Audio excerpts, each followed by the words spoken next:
Hi everyone, it's Andrew Gaffney with Retail Touchpoints. I'm here at NRF and I'm joined today by Adrian McDermott with Zendesk. Adrian, thanks for joining me. Thanks for having me. It's a pleasure. So some cool trends out there, and we talk a lot about omni-channel, and there's some shifts with what used to be classic digital brands. There's pop-up stores and a lot of crossover there, but that brings different challenges from a customer service standpoint. Talk about how you're helping some brands address that.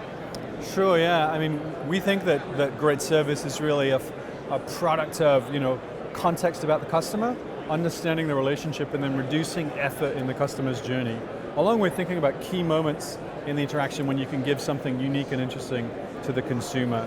And so I think a great example would be Deckers, who own a number of brands, including UGG, the sheepskin boot slash shoe. Very warm. Yeah. And they use Zendesk to enable something they call click and collect. So from the digital experience, you can move through, find the product you're looking for, browse the product online, kind of think about that product, and then really focus in to kind of say, all right, I want to get this one in this store, can I pick that up, right? And then the consumer is able to create a Zendesk ticket, move, unbeknownst to them behind the scenes, and the store can pick this up. What's really good for the store is they'll pick up context about the consumer and understand what it was, their browsing history, or what it was that drove them into this point, and then use that to basically meet the customer in store and provide the merchandise. And it's sort of a good transition between online to offline, which is, there's a lot of work that's been done, I think, in retail in the past few years to move offline to online, right, and get people ordering, out of stock goods and everything else, but moving online to offline is sort of the new trend that moves people through. And as always, it's about thinking about the customer journey, it's about driving people towards a good conversion point, and it's about making sure that they get the right product and have a good experience. Right. So we talked a lot about channels there and the digital influence. You guys also had a new announcement with Facebook Messenger. Talk about how retail clients are going to use that to affect the customer journey.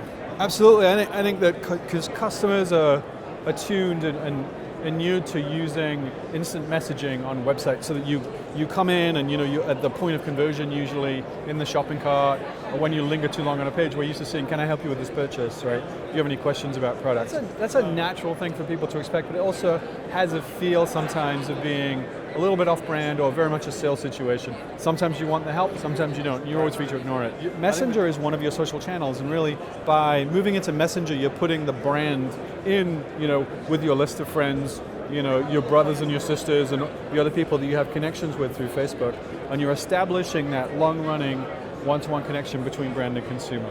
One of our customers, Everlane, which is an online retailer based in San Francisco, they have, I think, built a fantastic experience using Facebook, Facebook Messenger, Zendesk, and their own platform. So as I order a new product through Everlane, if I enable a Facebook Messenger communication, initially the receipt comes into that Facebook Messenger channel. So rather than receiving a receipt from do not reply at acmeproducts.com, right, I receive a receipt that I can respond to, and a human being will have a conversation with me about, when is the shipping date? Oh, the shipping date is next Tuesday. Boom, here's the shipping notification in the same channel. And a month later, I can have a conversation with them and say, hey, does that come in black? And they'll be like, yeah, do you want me to order that for you? And so now, by using that channel, a brand can establish a relationship with the consumer, right, and the consumer always has a way to speak to the brand. The brand has a personal one-to-one voice, which I think is incredibly powerful.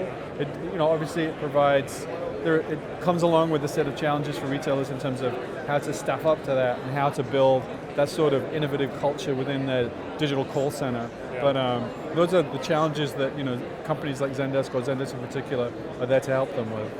So it's important, as you talked about, is even though we're automating some of the processes, it still adds that personal human feel to it, and you still have that conversation going on. Yeah, I think it's unique, right? Because of both the long-running nature and the personal nature between it.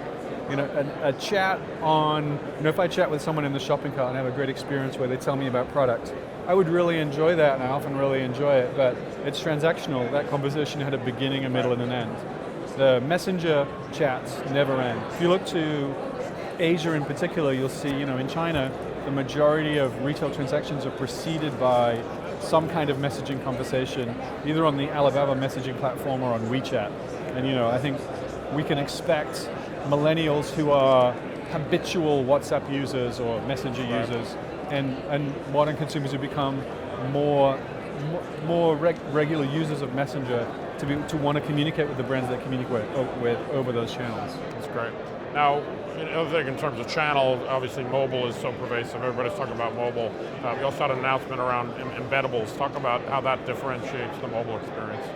Sure, yeah. So, we're in the business of helping customers have better relationships with their customers, right? Our customers do that, to build relationships between brands and consumers. And what we see in mobile is that there's often been a disconnect between the beauty of the mobile experience that you design and then the support experience that you provide in that mobile experience, right? I don't want to say it's an afterthought, but it's hard to put the same level of energy, craft, and delightful design into the same form from a support perspective. And so what we felt we could do is help people embed their existing support destinations into their retail application. That's very powerful for consumers because as I'm browsing through that application, right, I don't need to, as we say, break the Brechtian fourth wall of the app and step out of the experience to move into some kind of support channel, go to the support tab on the website, on the mobile web. I can actually directly experience support in-app, in context and in situ, and really use it in that way. So over 100 brands are already using Zendesk within their mobile application. We have thousands more trying it, and we have many thousands using it within their web experience as well, because that same technology powers the embeddability into websites and retail stores and web applications. So ultimately, we're talking about mobile, we talked about social. Ultimately, it's really about integrating all of these different touch points, right? So the customer experience is consistent across, and as you said, having that conversation that can have a logical flow. Is that the? Yeah, I think you need to understand who your customers are and then think about the journey. In core customer service, we think a lot about how does one reduce customer effort, right? Because generally, there's a school of thought that says it's not necessarily the answer that drives a bad customer experience and lowers NPS or CSAT.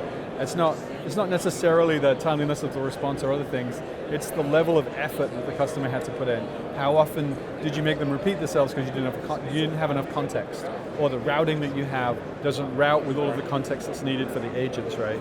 And then are you putting agents in a position where they have the tools and the information and the power to make a good decision for the consumer and round it out? So I think one of the challenges for the vendors like us in the past has been making sure that all that context is available in every channel. Right. But modern tools like Zendesk really do a great job, I think, of giving an empowered customer service agent the ability to kind of make a good decision and give a customer a good experience. Great. Well, thank you very much for making time today.